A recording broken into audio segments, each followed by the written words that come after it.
love with the numinous, and I'm in love with the humanist. The places I've been, the people I'm gushing with enthusiasm every time I ask someone for directions. We all celebrate this moment with you. The Moth, the Mountain, and the Middle-Aged Man. Self-awareness, communing with self-consciousness. This book is dedicated to those of us who are just out of reach. This book is dedicated to those of us who find ourselves imprisoned and unable to touch the soil. I will play on the string. I will learn how to sing. And I will find myself again. Yes, I'm coming. I will tell you good night as I turn out your light. As I tuck you under covers, I'll be home. Come, dear reader, be with me now as we taste the grass and the sky and the trees. Let this fluid act as a peace conduit between us and our great mother. Come, it is time. To Cliff, Kip, Sean, and Ken, and to my blood brother Kyle, to all those in my life who could see no other path than to take their own, and to Kyle Sightsinger, who was killed by a roadside bomb in Afghanistan, and to Chad, and all of us who must live on after our brothers are gone. I'm communing with you. We all came here together to work this miracle of love, a miracle of love, a miracle of love. I'm gonna work this miracle of love.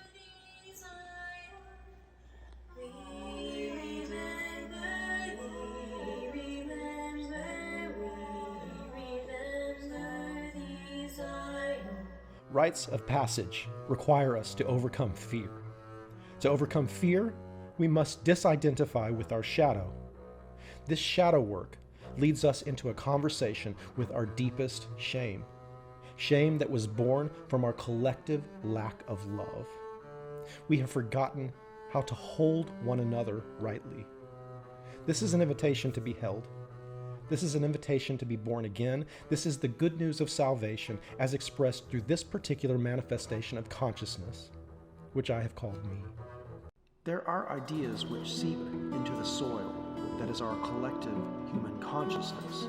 These ideas are the groundwater, which is available for the growing seeds of our burgeoning minds. As we become self-aware, the roots of our souls push down deep. They say most shark attacks happen in about 3 feet of water.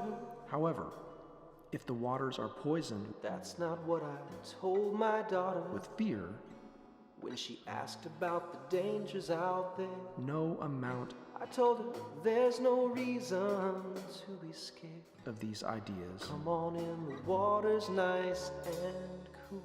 no matter how good they are, Is it the wise man or is it the fool will be able to bring life. who moves beyond the This is how the idea of freedom came to me. tidal pool?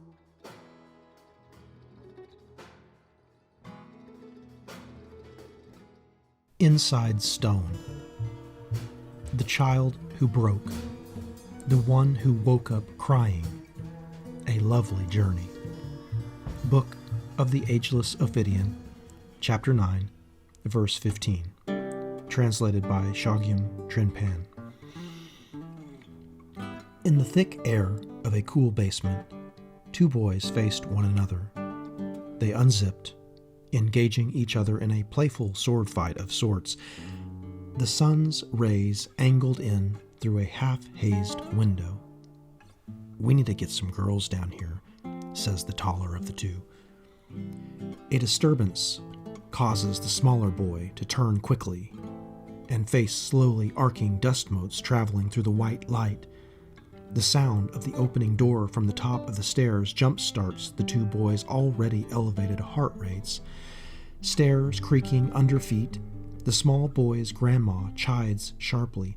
"I know what you two are doing down there, and if you don't stop right now, I'm going to tell your fathers." The old woman stops, halfway down the closed stairwell. She stares at the boys, who have just barely escaped being caught with their pants down. Trying to look innocent, not knowing now what to do with his hands, the small boy averts his eyes from his grandmother's silhouette, now analyzing the cobwebs in the corner. The oldest boy stands awkwardly, wide-eyed, breathing heavily through his open mouth, staring at the woman's feet. Only now, under her gaze, does the little boy grasp the gravity of his innocent play. He only knows what he does not want his dad to know. The tight-faced woman with the tautly wound beauty shop curls forces the long silence into eternity as her eyes move from one boy to the other. The boys, defenseless against those pursed lips. Later, the younger boy found himself. In his grandfather's quarter-acre lot, he weaved his way through stacks of railroad ties, fence sections, camper tops, and rusting livestock trailers. His curiosity renewed, the sunshine and smell of sheep shit freeing him from the pressing weight of the concrete cellar and his grandmother's threats. He made his way to the red fence at the back of the lot, the calling of birds and the singing cicadas now the only voices in his head. He unlatched the chain on the large swinging gate, climbed the rocky embankment to the tracks, and followed the rails to the wooden Santa Fe Bridge. He chose 3 gray rocks from the rail bed, as many as his 7-year-old hands could carry, and ventured out onto the wooden planks. The creek below came into view through the gaps under his feet. He reassured himself that the space between the ties was narrow enough that he could catch himself if he were to lose his footing. As he approached the bridge's center, directly over the rainbowed surface of an oily, stagnating pool of water, he straddled one of the gaps and dropped a stone. In simple silence, it fell for what may have been a second or perhaps much longer, a trick of time the boy held too tightly. He wished his hands were big enough to carry 1,000 stones. The rock broke the filmy surface of the pool. He was sorry he had killed the baby bird. It hadn't gone as expected. He had killed adult birds with his BB gun before, their glistening black and purple feathers ruffling as their neck and legs collapsed under the weight of their own body. That made him feel strong and respected like a hunter. But the bare baby bird was different. He knew from watching TV that it was his duty to put that little creature out of its misery. It was suffering. In fact, he relished the responsibility. It made him feel so grown up and wise. That tiny, naked creature, fallen from her nest, screeched and squirmed under the pressure of the curved X-Acto blade on its neck.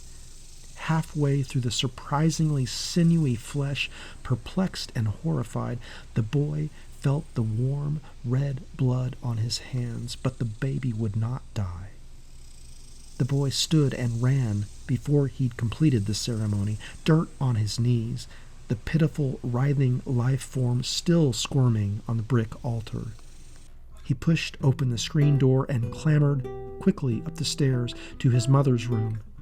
She was folding laundry. He cried in her arms. From his perch on the bridge, he dropped the second rock. Another moment of silence. He could hear his breath hovering over the chasm between himself and the water below. It was that space that held his attention, that quiet moment between release and splashdown. He had once imagined a stone so smooth that it couldn't be held. Then the perfect, creamy surface of the stone contracted into a shadowy, craggling, painful object, too terrible to touch. Sometimes, if he kept his eyes closed, he could witness this transformation over and over again. The hypnotizing change was out of his control. As he released the final rock, it strayed from its intended course and glanced off the sticky, tarred surface of the tie. The boy lost sight of it and carelessly repositioned his feet so that with his eyes he could follow the descent of the rock. Losing his footing with the wind, he connected himself to the silence again for a brief moment. He could hear the stone dancing on the rocks below as he regained his balance. His heart came back to his chest in loud thumps that he could feel in his ears. That night, the boy lay in bed knowing that he could not go to school the next day. This knowing was manifested in a physical sensation that he would one day call dread. It was uncontrollable, like the smooth stone's transformation into something untouchable. If he could make himself vomit, his parents would have to let him stay home. He walked to the bathroom and shoved a finger down his throat, but was unable to produce any substance from his stomach. He gagged as loud as he could and then plopped down heavily onto the cold white tile by the toilet, hoping his parents would hear his distress, angered by his general state of physical well-being. Wishing for disease, he recalled the stone's hushed descent. It comforted him for one moment before the image of his grandmother returned like a chronic illness. Several more failed attempts at throwing up produced pitiful gurgling sounds, causing his father to yell from upstairs, "You are going to school tomorrow." The boy gave up on the process, hoisted himself from the floor, slumped his shoulders, and plodded back to his bed.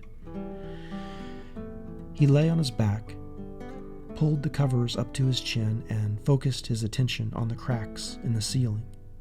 He sensed the rise and fall of his chest. Again he thought about the pocked stones, the tracks, the bridge, the dirty rainbow covering the foul waters. He perceived the weightlessness of the rock in the moment before it broke the surface. He stopped the descent in midair, hovering himself in that space below the bridge. He became the stone's mind. His breathing slowed. Hands and feet buzzed. His limbs retreated. Eyes became black circles. Scaled skin slid under sheets. He lowered his long, thick body from the soft bed to the scarred hardwood floor, curving along past the bathroom tiles and up the stairs. His parents were sleeping. He paused for a moment as he reached the open door, surprised by his tongue as it slipped from his mouth.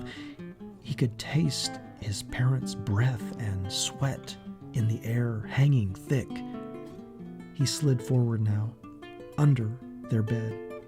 He quickly curved his body around the hanging blankets, up and over his father's chest, under sheets, and around his mother's radiating leg.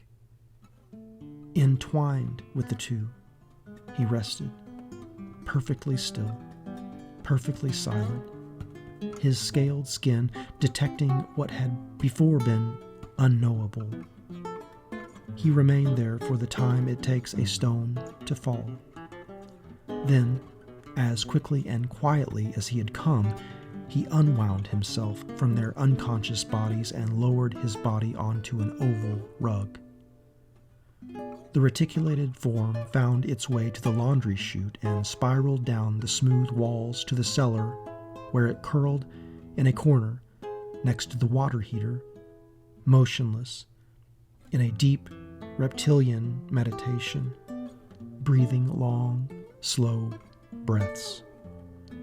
Breaths that were very much like the stillness inside stone.